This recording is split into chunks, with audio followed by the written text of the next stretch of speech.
Okay, so this study is, so I have to give credit where credit is due. Pastor Nathan Nass, who is the pastor of Christ the King Lutheran Church in Tulsa, Oklahoma, originally presented this Bible study at a missionary conference in our district about a year ago.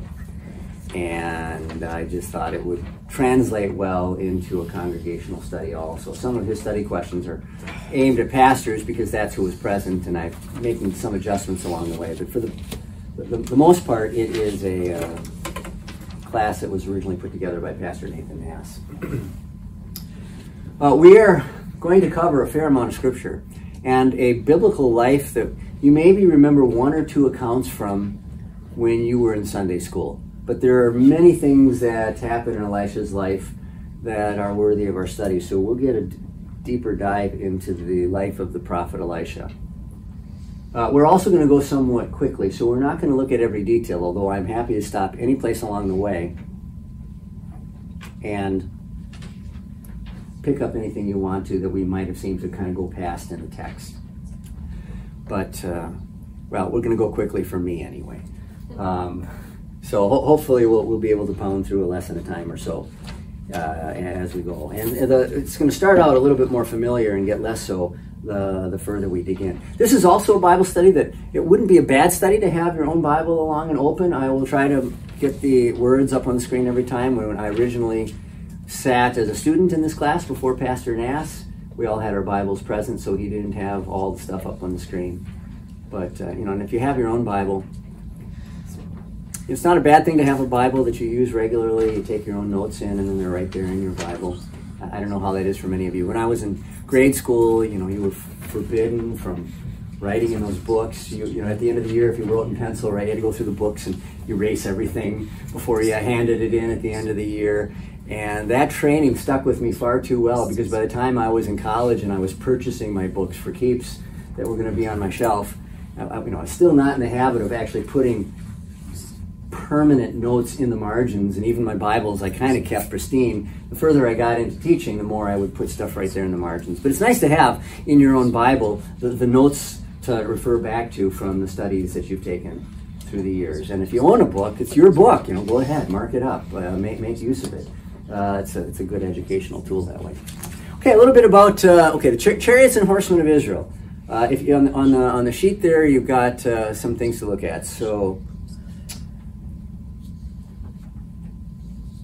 Elisha prophesied at a time when many of his people turned away from God. The study was written not so much for practical tips on reaching the lost, that was the original context of our gathering, but to grow in our faith in God to live through such times. So, of course, Elisha is a prophet, and he is trying to reach the lost of Israel, right, at a time in which the faith had greatly shrunk. There was a lot of need to try to reach new people. But as much as that will be in view as we look at Elisha, really we're going to focus as much on what can we take for just our own faith and relationship with God as we go along. 2 Kings is not a part of the Bible most of us have studied much, I'm going to guess. Read 2 Kings lately? It should be. Of all the prophets, Elisha most reminds us of Jesus. As we study, think of these corresponding pairs: Moses and Joshua, Elijah, Elisha, John the Baptist, Jesus. So you have one following the other in each case, and very closely associated with each other. Our goal is to read a lot of God's Word. We'll leave many questions unanswered, as I said a moment ago. Each story, we'll mention a few important details, highlight a couple important gospel truths, and apply them to ourselves. So, and then I'm going to be reading through this book, Dale Ralph Davis. If you want to order it, he's got a series of Old Testament books. He taught at a seminary in Jackson, Mississippi a number of years ago. He's now a pastor. I think he might actually be retired now. But he's got a number of Old Testament commentaries that are very good. They're not, so there are things in them for the professional, but they're written in such a way as to be very popular, very easy for anybody to get into. He uses a lot of practical illustrations throughout it. I get the impression that it kind of grew out of some of his own preaching and teaching, so it has a little bit of that kind of a feel when you're reading through it. So it's not just heavy technical, this Hebrew word means this, and this Hebrew grammatical construction works that way. Mostly he's shoved that down into the footnotes, but on the page just expounding on the words themselves and drawing all kinds of practical analogies and applications with practical life. So his commentary on 2 Kings. Ralph Davis. If you want to take a look at it, I've got it on my shelf behind me in the office. Okay. So, grow in faith in our God. The 3 pairs I mentioned, get through a bunch of God's Word. This is the one that most of us probably know best because we know this also as a major story in the life of Elijah, but we're changing our angle on it a little bit to focus on Elisha. 2 Kings 2, 1-12, Elijah taken up to heaven. When the Lord was about to take Elijah up to heaven in a whirlwind, Elijah and Elisha were on their way from Gilgal. Elijah said to Elisha, "Stay here, the Lord has sent me to Bethel." But Elisha said, "As surely as the Lord lives and as you live, I will not leave you." So they went down to Bethel. The company of the prophets at Bethel came out to Elisha and asked, "Do you know that the Lord is going to take your master from you today?" "Yes, I know," Elisha replied, "but do not speak of it." Then Elijah said to him, "Stay here, Elisha, the Lord has sent me to Jericho." And he replied, "As surely as the Lord lives and as you live, I will not leave you." So they went to Jericho. The company of the prophets at Jericho went up to Elisha and asked him, "Do you know that the Lord is going to take your master from you today?" "Yes, I know," he replied, "but do not speak of it."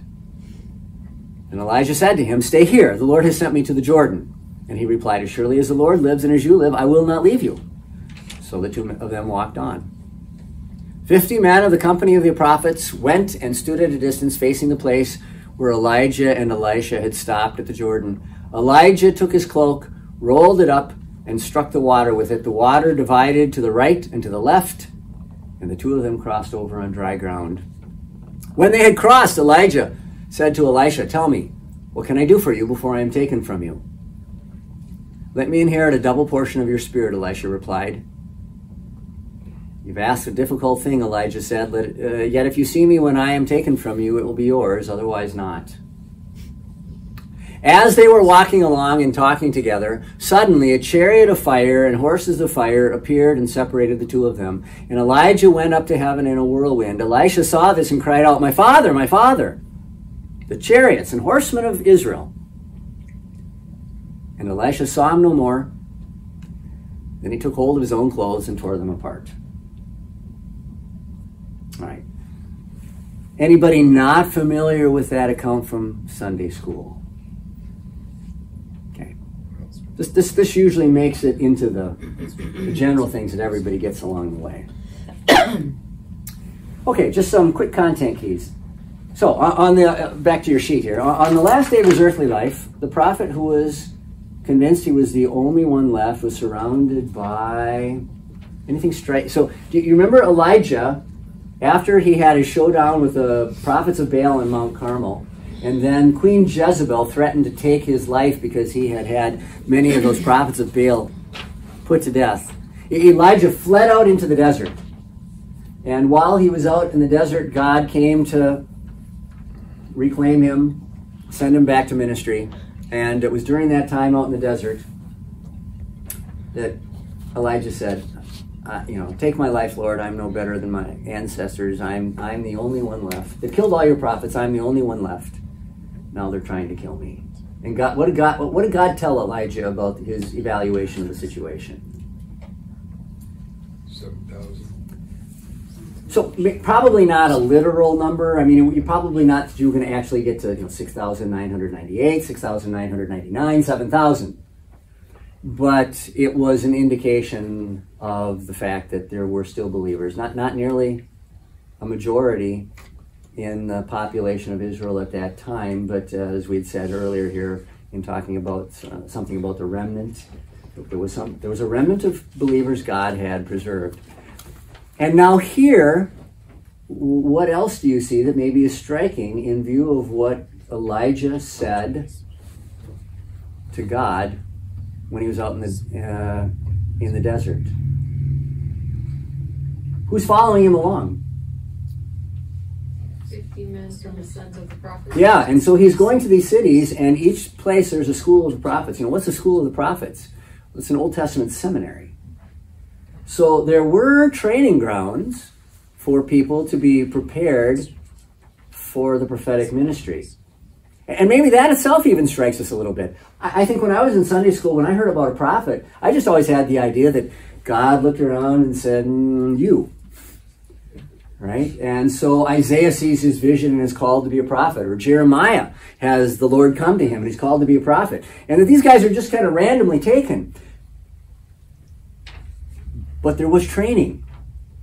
So not everything about prophecy was merely a matter of them waiting around for God to hit them with some kind of new message to share with people. And if you read the prophets even, you know, I think we hear prophecy and we think predicting the future. And there is some of that as God wanted to prepare the people for the coming of the Messiah. Or there is some of that as God wanted to warn his people about possible punishments and the Babylonians and the Assyrians and the Egyptians, etc. But the bulk of their work is doing exactly the same thing that I do here on Sunday. And that is preaching the law and the gospel to lead people to repent and put their faith in the coming Messiah. Right? That is the bulk of what those prophets are doing. I mean, read Isaiah, read Jeremiah, read Ezekiel. He's dealing with the people in the here and now. And so there was training that went into that. And at the time of Elijah, apparently you had these schools that had been set up around Israel to try to see if they could turn it around. You don't have that many people to support them. There's a lot more people to be gathered, but that's kind of the way Jesus said it would always be, right? The harvest is plentiful, but the workers are few. There have been times in my lifetime as a pastor where we've graduated more teachers from MLC or more pastors from Wisconsin Lutheran Seminary than we could assign right away. That does not change what Jesus said. Even if we can't get them all into a congregation or a school right away, the workers are still few. And now we feel it in particular, as does practically every denomination in Christianity. Nobody can get staffed up the way they want. The workers are few, and there's always going to be more people to reach than we're going to have people to throw at it. But they were training people here, and that seems striking in view of the fact that Elijah, just some months earlier, perhaps, thought, you know, I'm the only one left. They killed all your prophets, and I'm the only one left. Well, we don't know if some of these schools were already in place when Elijah said that, and he's just being, you know, a drama queen. Or to what degree, you know, this is part of Elijah's work. After God sends him back and is not going to let him just have his pity party, God did not get on that bandwagon with him and sent him back, go do the work. And perhaps along the way then, Elijah is lining these schools of the prophets up so that things are ready when he's going to be gone, because he's not getting any younger. So he's surrounded by these 50 men and these people at these various schools. Elisha knew that Elijah was going to heaven that day. Yet he still felt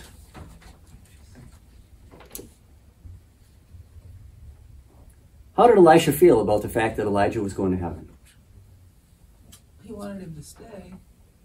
Yeah. He didn't want to talk about it. At the very end, that's the advantage of having your scriptures open, and I can't keep the slide up there the whole time. But at the very end, well, I could go one back, I think. All right, what does he do when he sees this happen? He tore his clothes. Yeah, what's that all about? Just burials. Okay, so if you go to a funeral, you know, if you're wearing your best dark suit, you're probably not going to tear it. But this is pretty common Jewish practice as a way of mourning, right? It showed your distress at what was going on. So, and each step of the way, when the other prophets had the insight also that Elijah is going home today, I don't want to talk about it. Don't mention it. I don't want to go there. I'm not ready for that, even though it's happening that very day. Well, is there an application for us there? You're saying Elijah wasn't ready to... No. Elisha didn't want to talk about it. When Elijah goes up, Elisha tears his clothes. He's upset. Yeah. Why do you say didn't want to talk about it? Why didn't he want to talk about it? He loved him. He was very important That's to the him. point. And it's more important than his parents. I mean, Yes. Yes. most important. Yeah. Yeah. So I'm kind of asking, so what's kind of the tension here? Where was Elijah going? Was that a bad thing? No. Not for him. Isn't that like the best thing, right? But people that were behind on it thought, a wonderful prophet, one of God's best, most powerful Yeah, right. prophets is leaving. Top two in the Old Testament, right? Moses and Elijah. Who shows up with Jesus at the Mount Transfiguration? Moses and Elijah. Let's say this is very similar to when we're about to lose loved ones that, who, maybe if they're in the faith, we're excited for them to be in heaven someday. But there's some finality there that, like, it will never be the same, and the memories flood back, and all the life experiences that we've benefited from these people, old or not, that, like, just in an instance you're happy but grieving at the same time. When I got back from the... go ahead, Otis. I was also thinking that Elisha probably realized that when Elijah was gone, his work was going to be Okay. now on me. Yeah. Yeah, he feels the weight of responsibility that's going to come upon him. I am now old enough in the ministry to have seen the fathers, like, of our district. Vilas Gillespie was the district president when I came into the district, and he was the broad shoulders that just took care of things. And then I got to serve with him on the Presidium before he finally stepped back and retired. And then I saw what I believe is probably the last sermon he ever preached, and I had to think at the time, this is probably good that this is the last sermon you're ever going to preach. He just didn't have the, his powers had faded, right? And nothing against him. There's no moral failing in that, but that's where we all go. He's still alive. I went to see him last summer when I was down in Austin area doing some work for our district, and he's still bright and cheerful, but he's slower, and that's how it goes, right? So as that has happened, and now it's transitioned. I'm not the president. I'm just the vice president, and I'm happy to keep it that way. But the weight of responsibility that's falling to my generation in that regard at this point in time feels kind of heavy. You kind of felt like, oh, at least I don't have to confront what he has to confront. At least I don't have to do what he has to do. But now, here we are. And so Elisha, I think, is also feeling that, yeah. So he's got a number of reasons to not be just excited about it. When I got back from convention this week, we got back Tuesday night, Wednesday morning, I got a text from a cousin of mine that Robert Brockway, the husband of my godmother, had been called home to heaven. When I was up for graduations a couple of weeks ago, I talked to my cousin Scott, so Bob was my uncle. Bob's your uncle, isn't that a saying? It really is in my case. In fact, I had two of them. But he had just the kind of the osteoporosis, the weakening of his whole frame. Like his core could no longer keep him up, and his bones were in danger just from various movements. And he had heart issues, and he was weak, and he had a bowel obstruction along the way. And there comes a point in time in which, okay, the family is ready to cry uncle, to say, Lord, I hate to see him like this. Don't make him go through this any longer. But that doesn't mean that you're not going to miss him. He's the sort of fellow who he was. There's certain people that when they walk into a room, it's just everybody's mood lifts. He was a jokester. You always had the impression he was happy to see you. Before he started giving you these good-natured teasing, and the family is going to be poorer without him. Elisha had leaned heavily on Elijah. And he had learned from Elijah. And this is his spiritual father. And so he's happy he's going to heaven and not the other alternative, obviously. And, Elisha's a believer. He knows he'll be following. He knows it's not forever. This kind of thing I sometimes compare to, my wife and I, you guys know, had a long-distance relationship back when we were dating. So for 5 years, we wrote lots of letters to each other, and we got to see each other just a few times a year. And what's the old saying? Parting is such sweet sorrow. Right? So you were happy to see each other, happy to have that face-to-face time, but nothing was changing in terms of our affection for each other, but it's hard to say goodbye because we're going to be in different places for a while. And that's also with the people that we have to say goodbye to. I won't say on a permanent basis because we're going to get there where they're going, but at least for the rest of our lives here, that's come to that point now, right? Unfortunately, there's times where we're kind of all too happy to say goodbye, but that's another topic.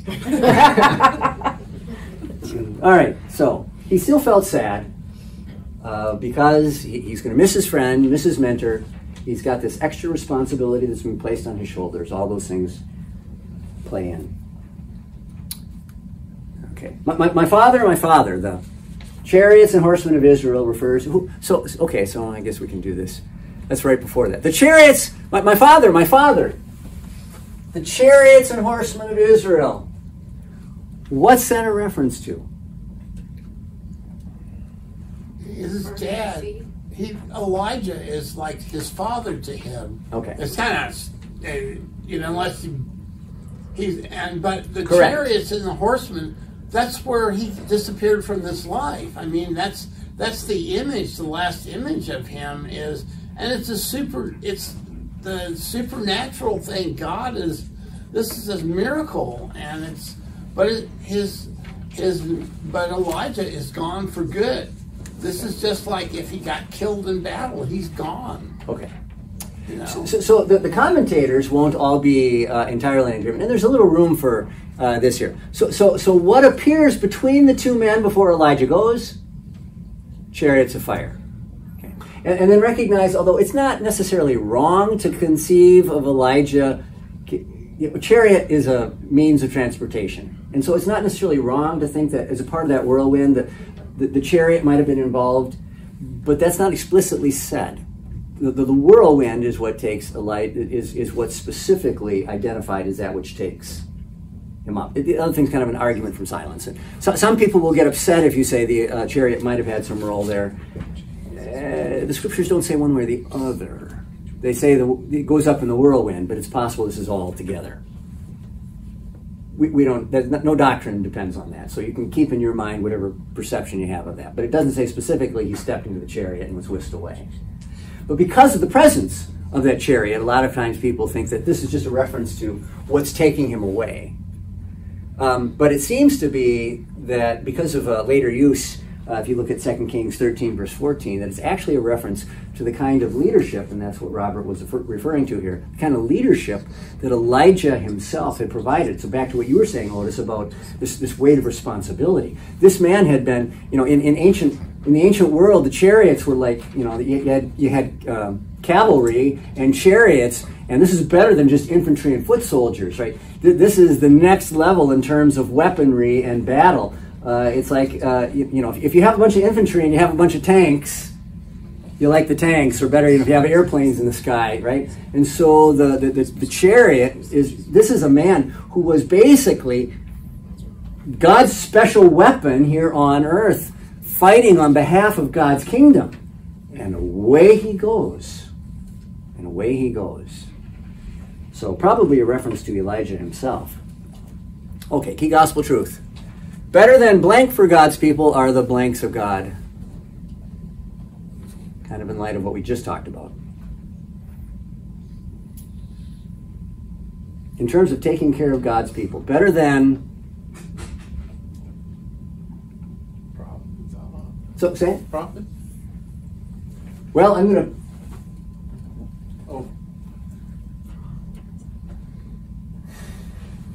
What could not keep Israel safe? Chariots. Literal chariots, physical armies. Okay. King Ahab had plenty of those, and the country was no better off for that. So better than armies or military for God's people are the prophets, people like Elijah, right? And then Elisha would become, and these other people. So better than armies for God's people are the prophets of God.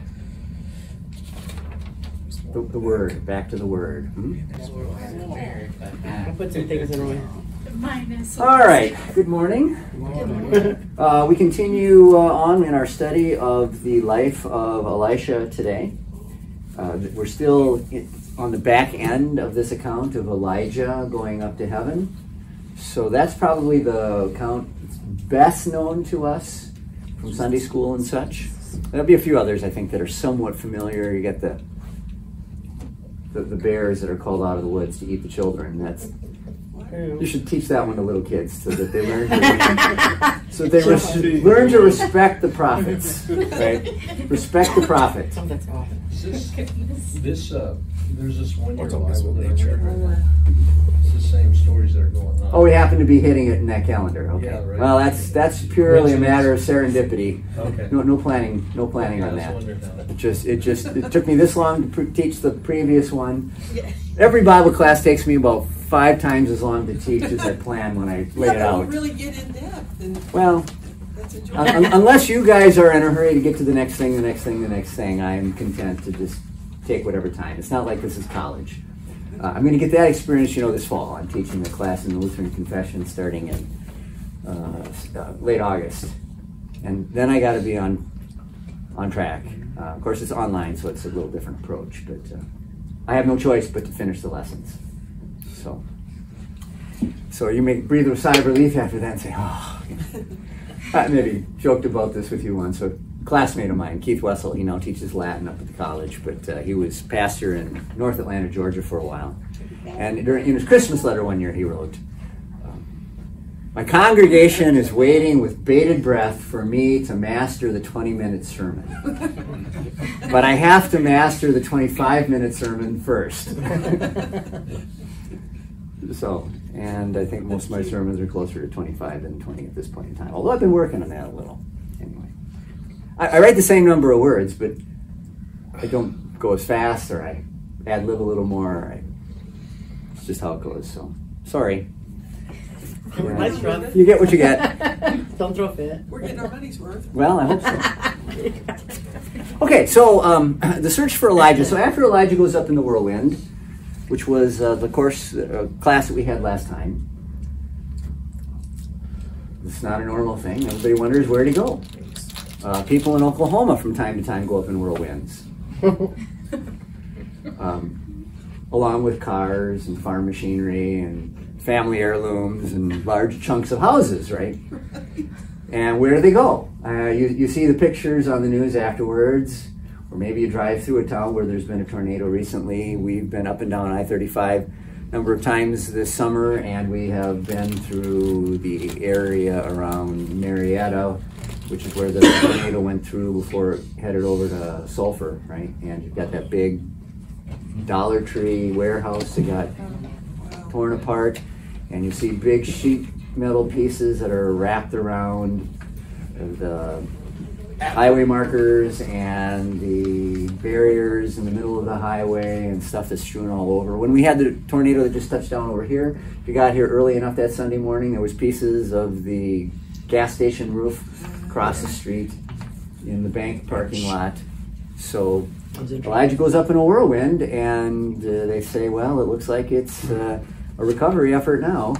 So they're out there looking for the body. 2 Kings 2:13-18. So, all right. Right immediately afterwards, we see what Elisha does next. He picked up the cloak that had fallen from Elijah and went back and stood on the bank of the Jordan.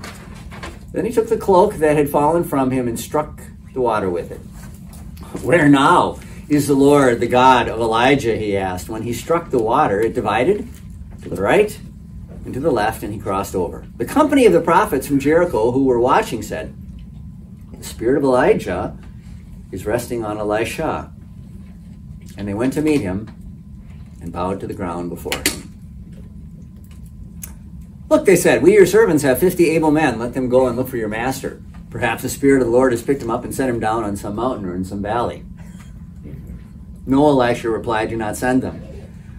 But they persisted until he was too ashamed to refuse. So he said, "Send them." And they sent 50 men who searched for 3 days but did not find him. When they returned to Elisha, who was staying in Jericho, he said to them, "Didn't I tell you not to go?" You said you Sounds like my boss. Well, you said you get to Didn't you listen to me? It's a biblical example of "I told you so." That's exactly. Sometimes it's not wrong to say "I told you so." Okay. Yeah, right. If you have the handout sheets, some of this is up here. We won't go directly to the gospel truths, but the first fill in the blank on the sheet is God made sure that there were how many fill in the blank eyewitnesses of that day's events? 50. Okay, 50 or 51, I guess, if you throw Elisha himself in there. So this is not one man's claim, but you have this company of the prophets that had followed them along and followed them along and followed them along down to Jericho and then across the river. They stood on the other side while Elisha went across. I suppose we could talk just briefly about this idea that Elisha. How do they know that Elisha has received the spirit of Elijah? That God is essentially recognizing him now as the new leader. Because he gave him powers to divide the water. Okay.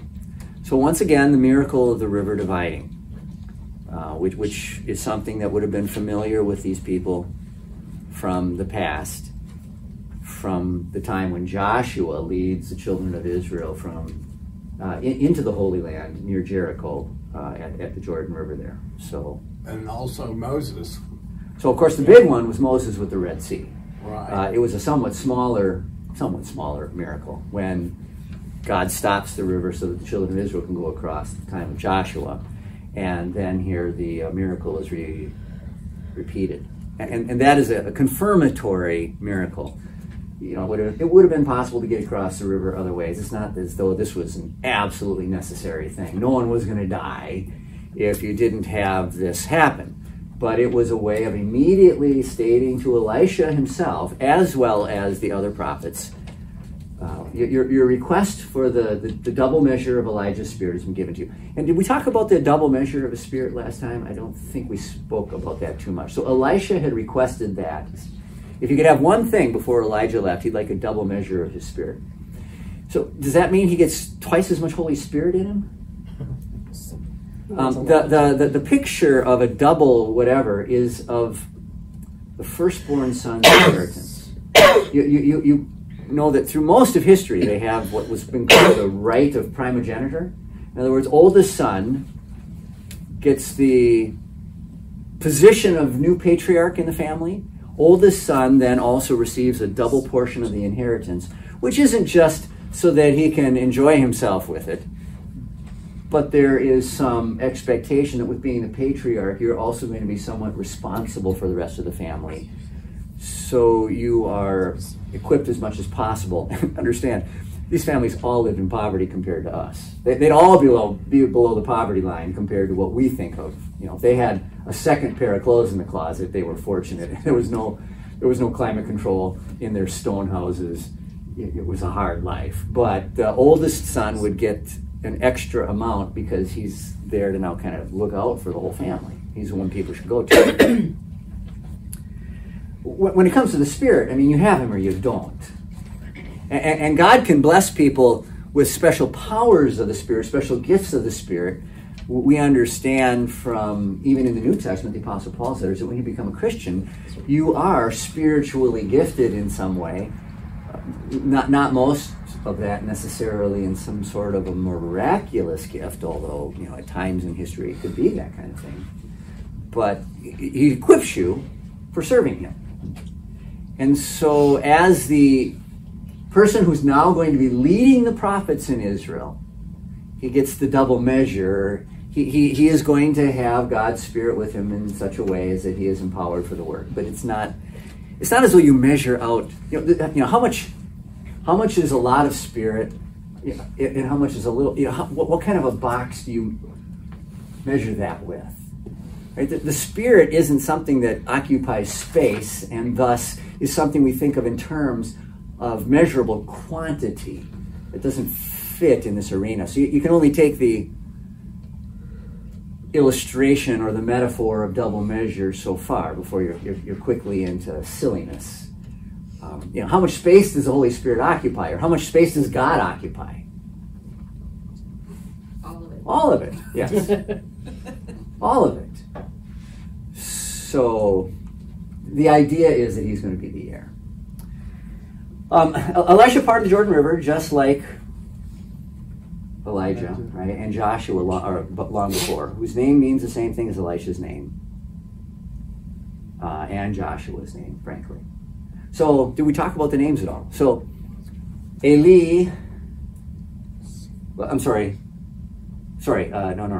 Elijah's name. Elisha's name means, I misspoke there, means the same thing as Joshua's name. And Joshua, as we're going to have in the sermon later on today, has the same name as whom in the New Testament? Jesus, yeah. Jesus is Greek. It's how the Greeks rendered the Hebrew. The Hebrew literally is Yehoshua, but when we make that English, we shorten it a little bit to Joshua, Yehoshua. Yehovah is like Yahweh or Jehovah, and Shua is the word for salvation. So Yehoshua. So the Lord saves. Elisha is essentially the same, except Eli is my God, and then the Shah is saves.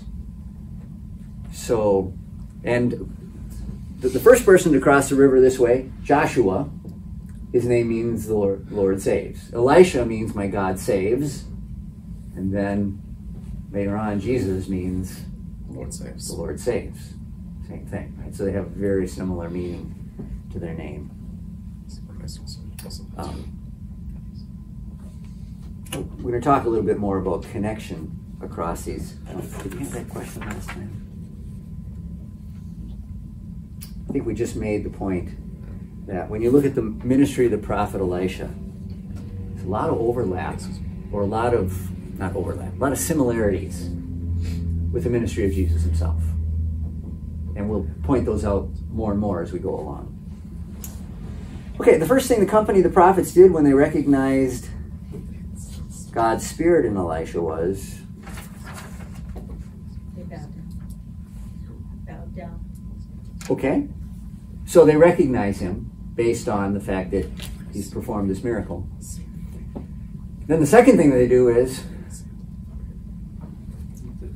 Don't want to go look for. go on to look. So they put together the search party, see if they can find Elijah yet. But that is over.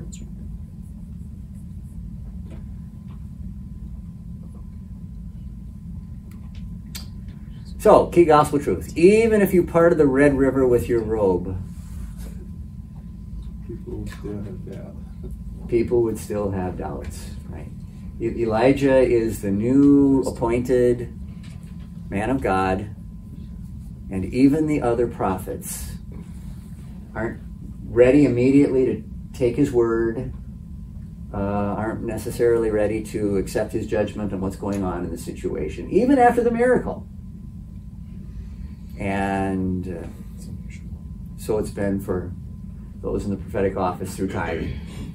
Just because the prophet speaks for God doesn't mean that the people listen as though he speaks for God. That's kind of actually common. The Red River. Yeah. Hey, there's water in it right now. The Red River is pretty big, but the Arkansas is Part of making things relevant is bringing them in. Real. No, there was. What's part of the Red Sea? And you all realize there's 2 Red Rivers in the United States, right? probably more than that. Well, 2 that I know of. There's at least 2. And then one, and then One of them separates Minnesota from the Dakotas. Okay, so if you go to Fargo/Moorhead, Fargo, North Dakota, Moorhead, Minnesota, they're separated by the Red River. Does it eventually flow into the Mississippi? I'm sure it must someplace because it's that side of the Continental Divide. Okay. How it gets there exactly, I don't know. It might go down to the Missouri River and then into the Mississippi by that route. I've never really traced it out. I just know that growing up in Minnesota, once in a while there'd be a reference to the Red River, and it was never to the one that separates Oklahoma from Texas.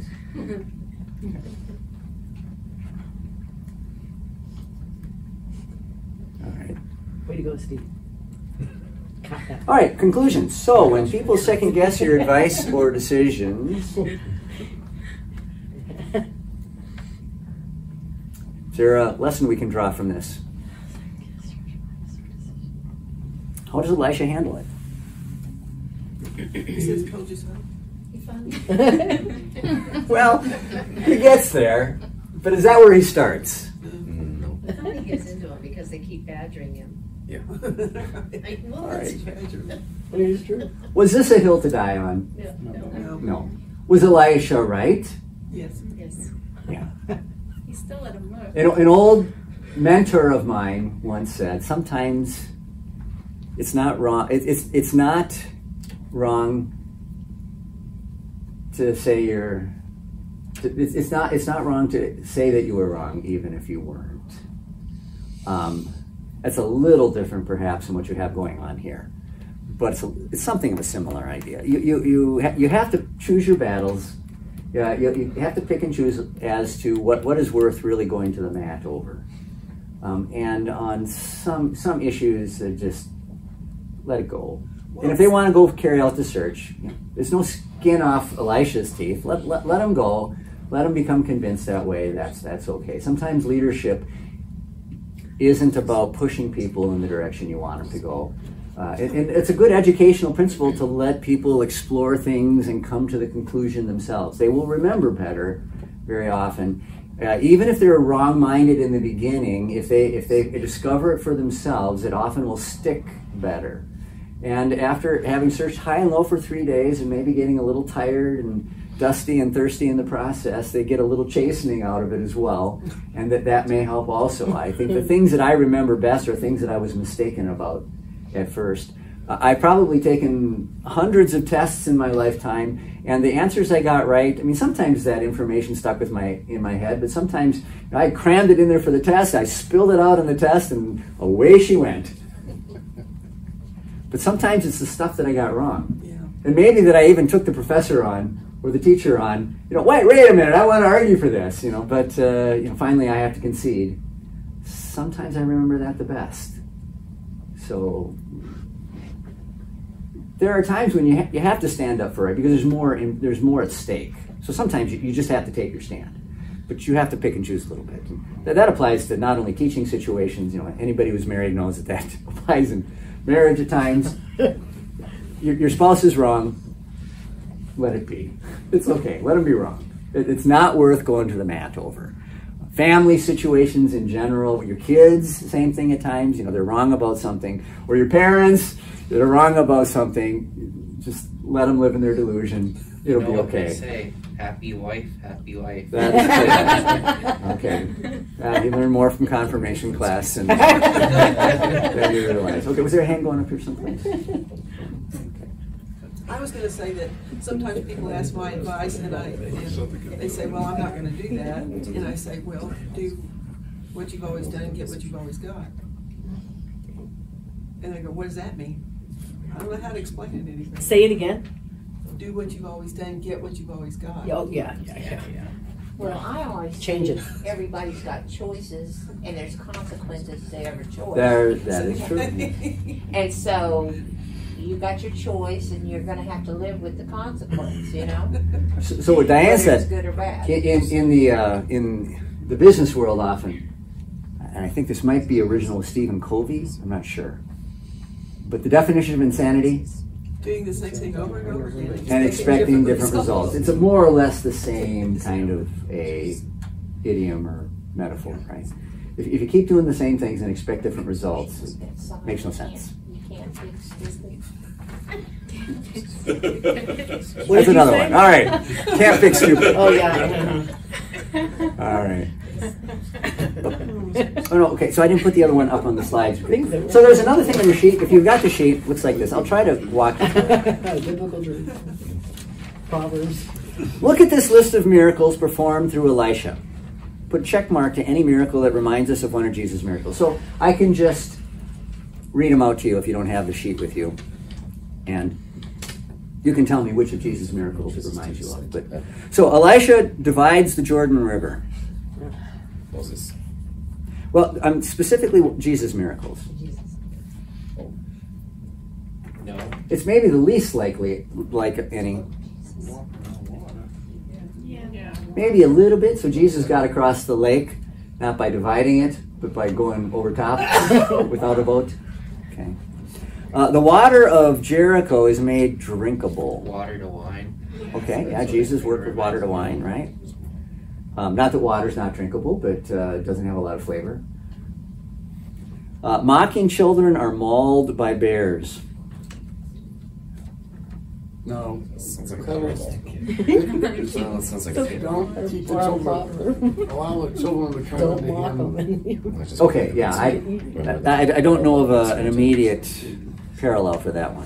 Well, I mean, he did the crazy man. He took the demons out of him, and the pigs ran off the cliff. Oh, yeah.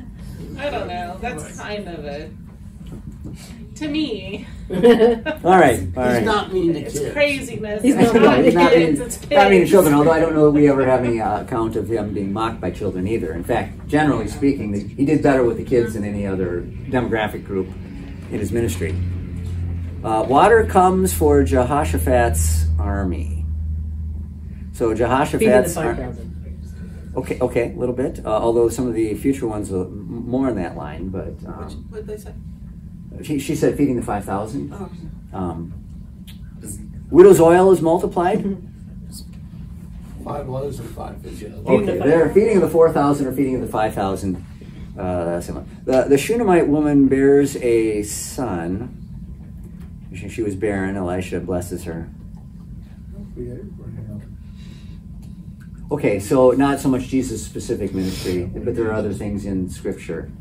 Kind of like John the Baptist, I guess. Kind of around A little bit more like John the Baptist, I guess you could say. or I suppose to some degree even Mary, Yeah, true. because she'd never been with a man. It's a different nature of the miracle in each of those cases, but in each case a pregnancy that arises in unusual circumstances. Elisha revives the Shunammite woman's son.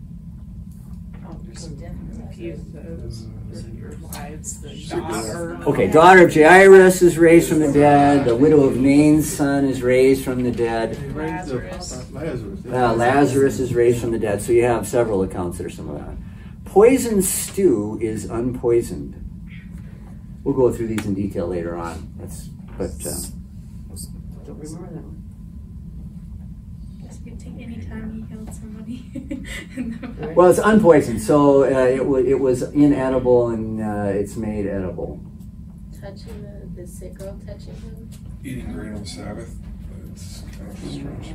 Maybe that one not so much. I don't know of a changing of something from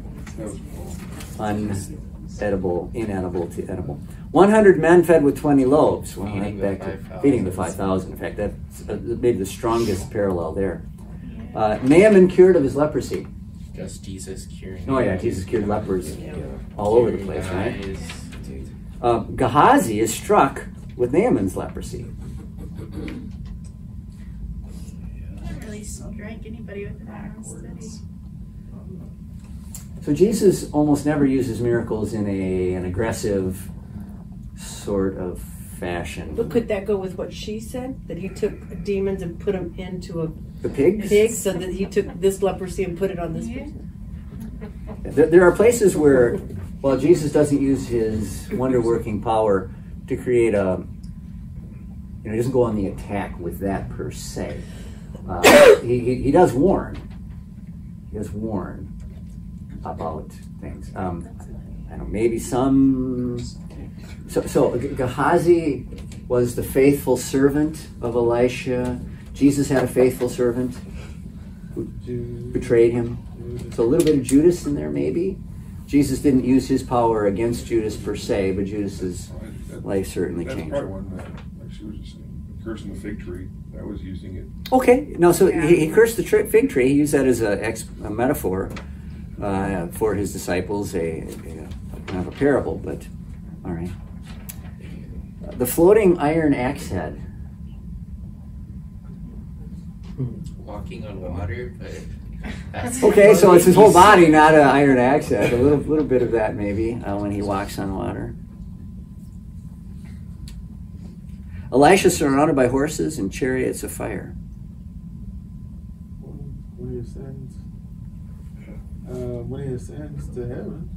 Okay, the angels come down to talk to the disciples at his ascension. Like the transfiguration. Transfiguration, Elijah and Moses show up. Maybe the other one I would say has a little bit of a, when he's in the Garden of Gethsemane and he's pouring out his heart. And he says, Father, if it's possible, take this cup from me. And then God sends an angel to strengthen him. And remember in the Garden of Gethsemane before that, before he's betrayed, well, no, it's not before that. It's before that. Before they go out to the garden. It's in the garden. I'm sorry. Anyway, at his betrayal, the disciples are ready to fight. Peter actually cuts someone's ear off, and Jesus says, don't you understand that if necessary, 12 legions of angels would fight for me? So he recognized that he was living in the presence of the angels and had them to defend him, even though in that case he told them to stand down. After the period when he was tempted, the angels came in. The angels ministered to him after his temptation. Okay. Syrian army is struck blind. So it's shortly after this, he strikes the Syrian army blind, and then you maybe know that story. He leads them right into the Israelite king's palace, and then takes the blindness away. It's like, oh, we're in trouble. What about when the people they were upset with Jesus and they were going to stone him, and they took him up to a cliff area and he walked right through through the crowd? Back in Nass. But yes, he walked away. People did nothing. Again, he didn't usually go on the attack with his power so much. What about Paul? When he struck Paul one. Is there a comparison there? Okay. Yeah. In that case, of course, it led to Paul's conversion, whereas I don't know if that was so much the case with the Syrians here. But I wasn't thinking outside of when Jesus was full-time on earth, but that is Jesus who appears to him and strikes him blind on the road to Damascus. So good call on that one. Elisha's bones revive a dead man.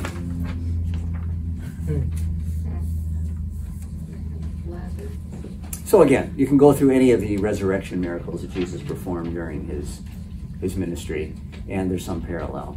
And the point for just walking through some of those is that while, of course, none of this is exactly the same, there are things that seem to be almost foreshadowing, especially making the 20 loaves of bread, or feeding the 20 men. How does that go exactly? Yeah, 100 men fed with 20 loaves. Multiplying the food, there's a few of those kinds of things. There's a few resurrections along the way that seem to be a parallel between what Elisha does and anticipate some of what you're going to see in Jesus' ministry later on. Okay, questions on that lesson, search for Elisha. All right, healing of the water. 2 Kings 19 to 22. So I don't think I got the text up. So if you've got a Bible, or if you can find one in your pews in front of you, you read that. If you look one up on your cell phone, you can use that. Google 2 Kings 2, 19 to 22. It'll probably come up on your cell phone. 2 Kings 19. 2 Kings 2, 19 to 22. Oh, and here. Oh, shoot. Wood. Here. He's got one.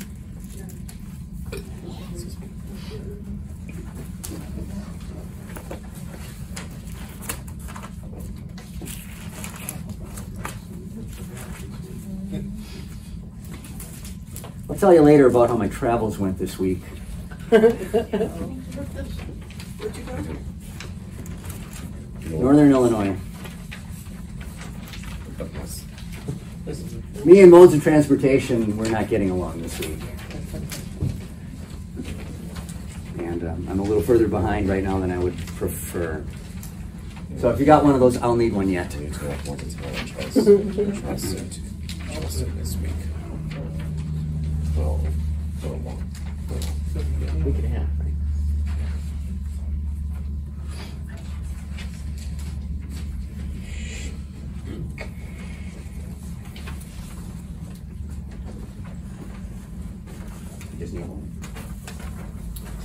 Second Kings 2, 19 to 22. The men of the city said to Elisha, look, Lord, this town is well situated, as you can see, but the water is bad, and the land is unproductive. Bring me a new bowl, he said, and put salt in it. So they brought it to him. Then he went out to the spring and threw the salt into it, saying, this is what the Lord says, I have healed this water. Never again will it cause death or make the land unproductive. And the water has remained wholesome to this day, according to the word Elisha had spoken.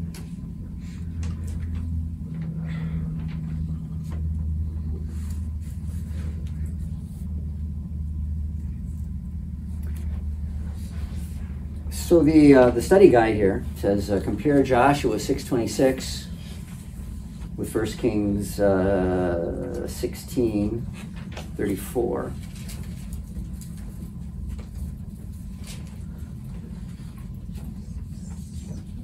In the days of wicked King Ahab, things got so bad that Joshua 6.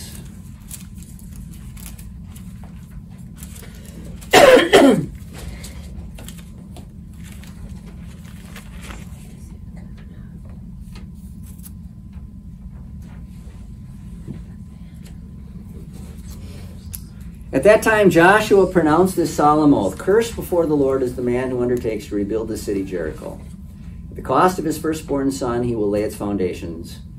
At the cost of his youngest, he will set up its gates. So the Lord was with Joshua, and his fame spread throughout the land. So after the walls of Jericho fell down, God had decided that Jericho was not to be rebuilt. Now, if you actually go do archaeology on Jericho, you're going to find that it's been rebuilt like 20 times.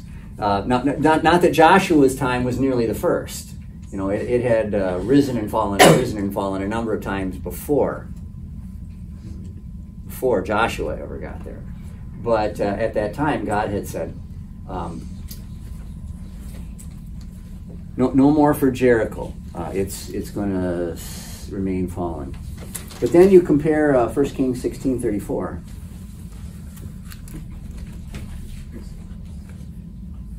Good morning.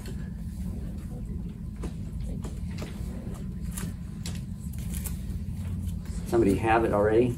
In Ahab's time, Hiel of Bethel rebuilt Jericho. He laid its foundations at the cost of his firstborn son, Abiram, and he set up its gates at the cost of his youngest son, Segub, in accordance with the word of the Lord spoken by Joshua, son of Nun.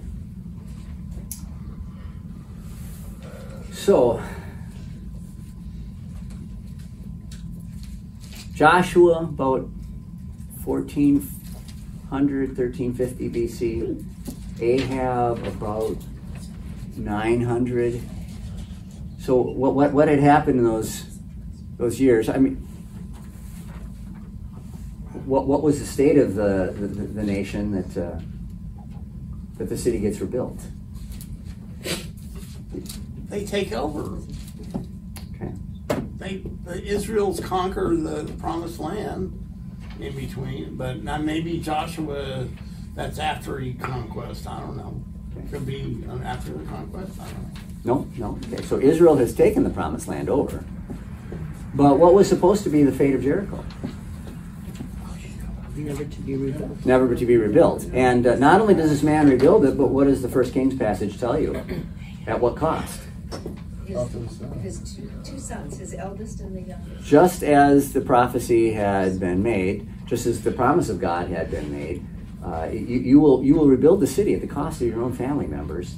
And the man rebuilds the city at the cost of his own family members. So rather than being concerned that he not defy the word of God. And after he loses the first son, that doesn't stop him. He is dead set on doing what he wants to do, and it doesn't matter to him what that means in terms of his family. And when he sees the first prophecies fulfilled, it doesn't prevent him from going forward. So you know this from the story of Elijah already, but Israel in the north is almost completely spiritually bankrupt. They are Baal worshipers. They are not worshipers of the true God. And they really don't care about what the true God has to say anymore. And they don't care about the consequences of it. You can't get that far into idolatry. You can't get that far into unbelief and not have a lot of negative consequences that you're going to suffer as a result. That's just how it is. And people are so dead set on doing what they want to do that if this makes my life miserable, it's still what I want to do. They don't take time to consider that. So it is Jericho's water supply that is still a problem, however, because even the water supply. Now, some interesting things about the water supply and the way this is worded. It says in your English text that the water is bad and the land is unproductive. A little bit. The Hebrew says something a little bit more like the water is bad and there are miscarriages. And that's been interpreted by a lot of translators to mean, so the term can refer to problems in agriculture, but the most literal and natural sense of that is that there are problems with human births.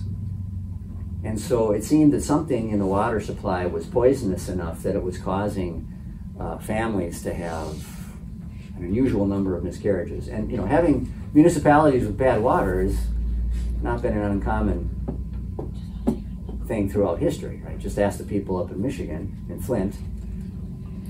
Frankly, I don't know how much you know about the Norman water supply, but already when I moved here, for the first public meeting I attended was one hosted by our former mayor, Ms. Miller, and they were talking about how many wells had to be shut down because the EPA came and shut them down because of arsenic.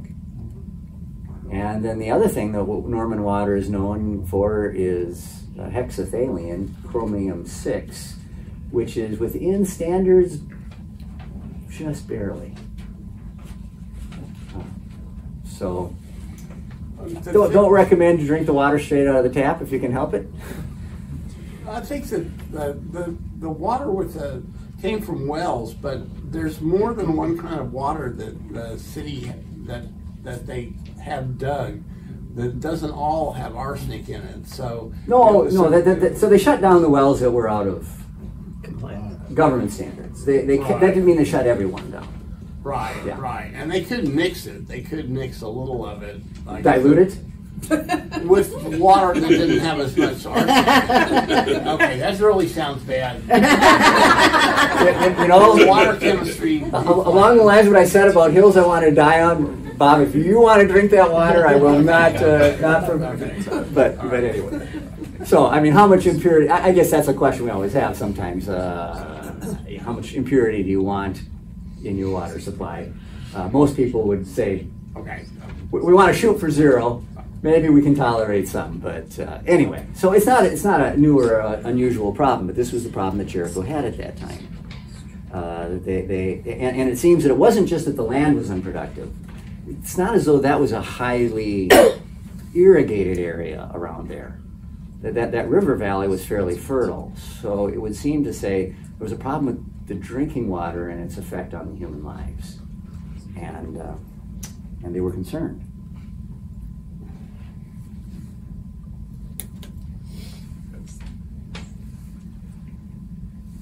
In order to remedy it, well, so does anybody think of some Old Testament lessons now, some other Old Testament miracles that this seems to reflect, go back to?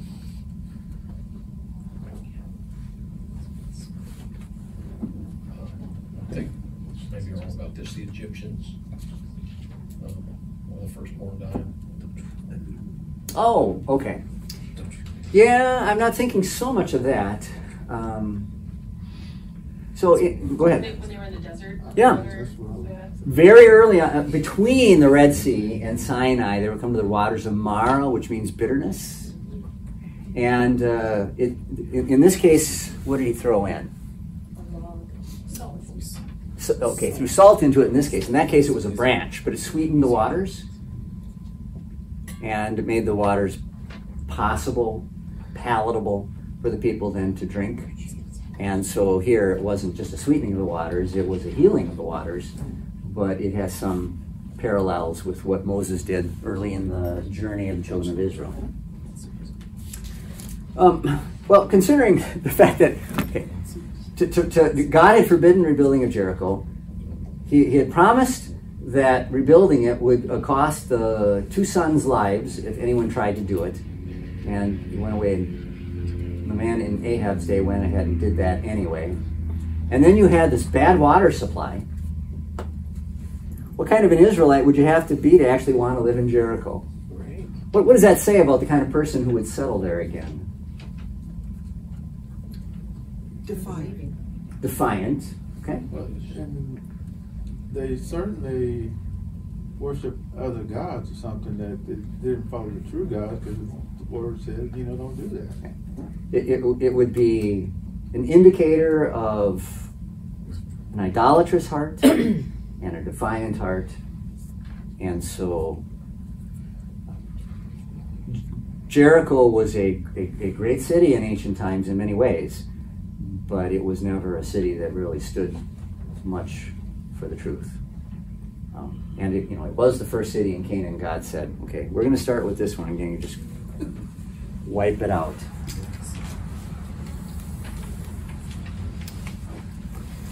Okay, key gospel truth of this section. Blank has become blank, so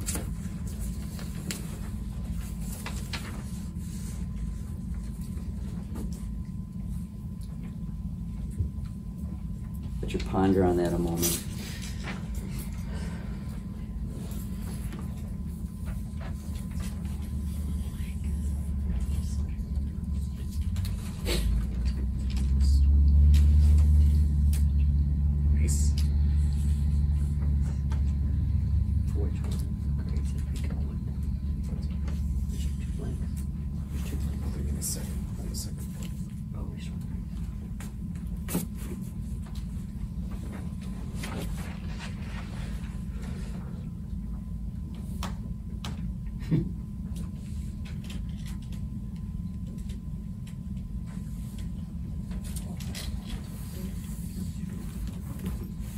If I give you the first one, Jericho has become defiant. Fallen. Well, it had fallen. Who ultimately is the person who's in charge of making the water good? God. So what's that saying? So God had forbidden its rebuilding and its resettlement, and yet, what does he use Elisha to do? Person? No, not Elisha. Oh. What does he use Elisha to do? Restore it. Restore it. So Jericho has become restored. So as much as it was a city of the Canaanites that God had said, I want her wiped out, yet at all of and it's in defiance of God that city gets rebuilt. Yet, even so, it is a city that God himself then finally is willing to let be restored. No city, no church, no pastors beyond the reach of God's redeeming and restoring grace. Right. There's no absolute lost causes, not while there's still life. Well, he still uses our bad decisions to do good. Yeah. In whatever he wants. And of course, Jericho then someday is going to play in Jesus' own ministry. It's going to serve God's purposes, since he has brought it back again. Later on, but so Jericho has become restored. It's become inhabitable again, and so God can redeem even those things that stood against him the most. Or this is the way that Curseville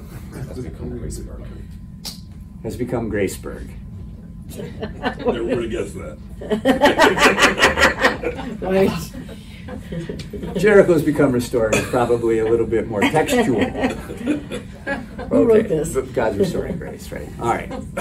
So, when it seems like you're serving in Kerrsville or living in Kerrsville, Move. Somewhere else. I'll move somewhere else. or Make it better. we do time. Ask God to. Yeah, bring God's grace to bear. Bring God's grace to bear. Pray for the. We have this tendency to think that if it's not going well, I want out. Maybe your marriage sometimes is Kerrsville. Bring God's grace to bear. Maybe your job is Kerrsville. Bring God's grace to bear. Well, what does that look like when you say that? I have no personal knowledge on the marriage one. Good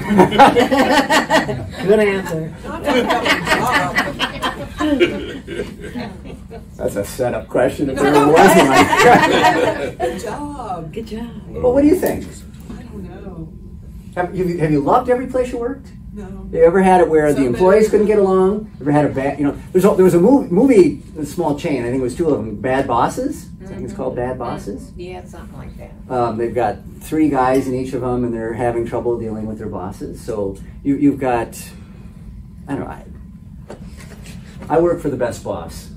So I don't have that experience so much. But I watch my wife now that she's kind of in the workaday world and having to deal with the various levels that are over her in the company. I mean, I've counseled with some of you about things that you had go on at work. And it's not. Does that mean it's wrong to move in every case? No. And even marriages, there are a few biblical exceptions when it comes to divorce.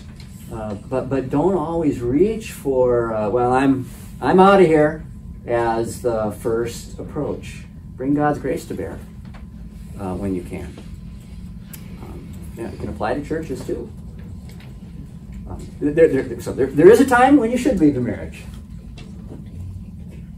There is a time when you should find a new job. There is a time perhaps in which you should find a different place as church, but that's not where you start. And God's grace still has the power to change and redeem things. Right? God's grace still has the power to change and redeem things. He could take Jericho. He can take where you're at and what you're experiencing in life as well. Right? Don't just bail. Don't just bail. You look like, is there a follow-up coming here? No. You're just pondering it. Some people have left the job and they go other places. Well, it's the same there, Well, so, I mean, nobody likes to hear this, but sometimes I'll have people say, I did this, and this didn't go right, and this didn't go right. Maybe well, it's so you. what's the common denominator? Maybe it's you. Right, nobody wants to get that message, that this didn't work right, this didn't work right, and this didn't work right, and the one thing that's common to them all is you are. Yeah. So, I hate that message too, but sometimes it's got to be delivered. Right? Sometimes I'm the common denominator, and I got to look in the mirror as to why it's not going so well here. Not so much with Jericho. Not so much with Jericho. But God did redeem it in His grace. Okay. Well, we'll pick it up there next time.